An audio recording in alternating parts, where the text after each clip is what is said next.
If one was asked to mention a few people who have positively influenced the world today, the names Martin Luther King, John F. Kennedy, Nelson Mandela, Corazon Aquino will most certainly come up. We pay homage to these people and we celebrate their lives, but have we actually tried to focus on their message and what they fought for? Have we tried to emulate their lives and understand why they decided to make a stand against the injustices of the world? If we did, then I wonder why the world is the way it is today. The income disparity between the rich and poor has never been wider. The upper class seems to be richer than they ever were after the apparent global financial meltdown. The middle class is almost non-existent, and the lower class is lower than ever. The developing nations of Africa, which were once a beacon of hope and pride to the black man all over the world, have stalled and are now a battleground for competing ethnicities and religion. Radical ideologies have sprung up all over the world, and there are various reasons for that. This short film focuses on Africa, and Nigeria to be specific.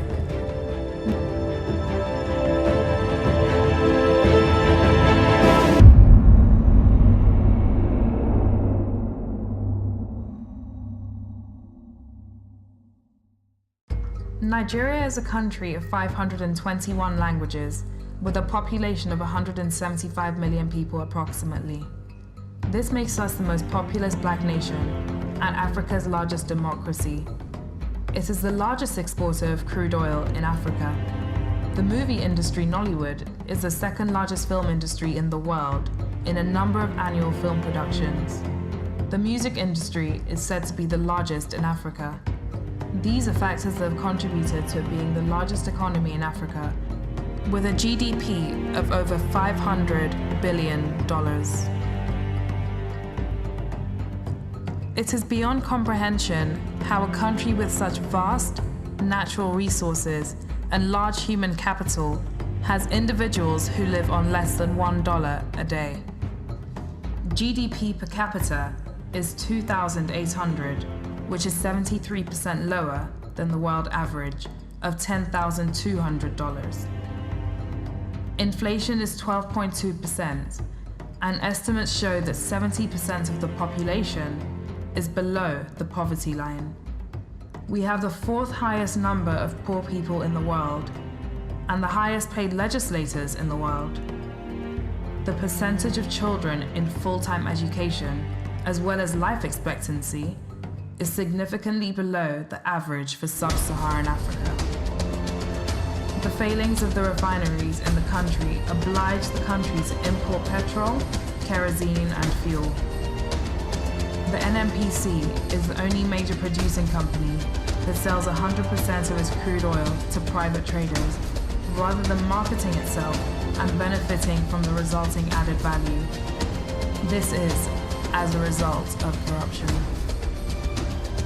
Corruption is rife in every part of Nigerian society, from the religious leaders to the political leaders.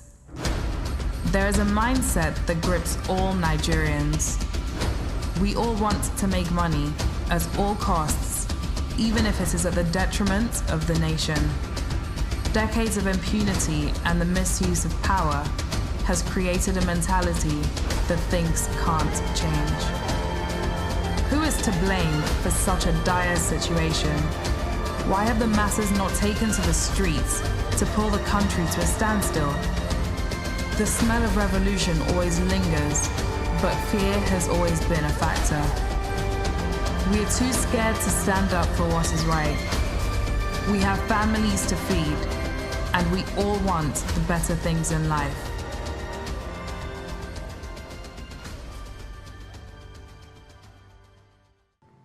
How can this change? The answer is the youth.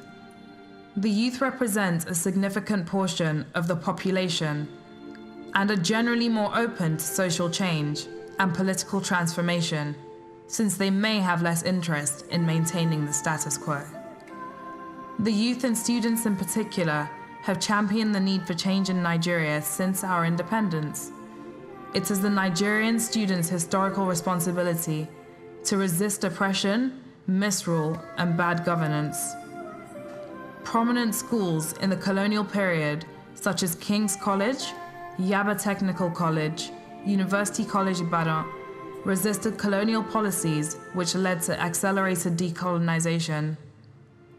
Nigerian students also led an economic boycott of all of South African goods to protest the system of apartheid. Since the 90s, there has been no demonstration which was coordinated with a national orientation. If we are to truly change things, our activism must reach beyond the point of narrow focus on local interests. YAC was created by a group of young students, home and abroad. We plan to educate the youth about the problems the country faces. We are committed to looking for systematic, effective solutions to tackling these problems. We look to create the organizational capacity to hold government accountable. We envision the diffusion of natural resource profits through society. Our mission is to put corruption on the agenda. We want to make it an issue that is routinely discussed within our political arena. We want national elections to be won or lost on the candidate's will to tackle corruption. We are politically non-partisan. We are committed to values and ethos that cannot be easily manipulated to further unethical aims. We plan to stand up for the ordinary Nigerian who is either completely unaware of his or her rights or believes that he or she is too powerless to enact change. Being privileged imposes on us a responsibility to stand up for those who are not as lucky as we are. We believe that our generation will be given the last chance to address the underlying issues in the country. The rate at which Nigeria is going is unsustainable. An old soldier once said, "As a young person, you aim to become successful. You get the money, cars, and everything you could ask for. But you get old, and the memories fade. At this point, you will wish you did something." We don't want our children and grandchildren to ask us why we did nothing. More than scientists, we need kind, just men. More than economists, bankers, and politicians, we need true humanity. We do not need the pessimists who will tell us this can't be done.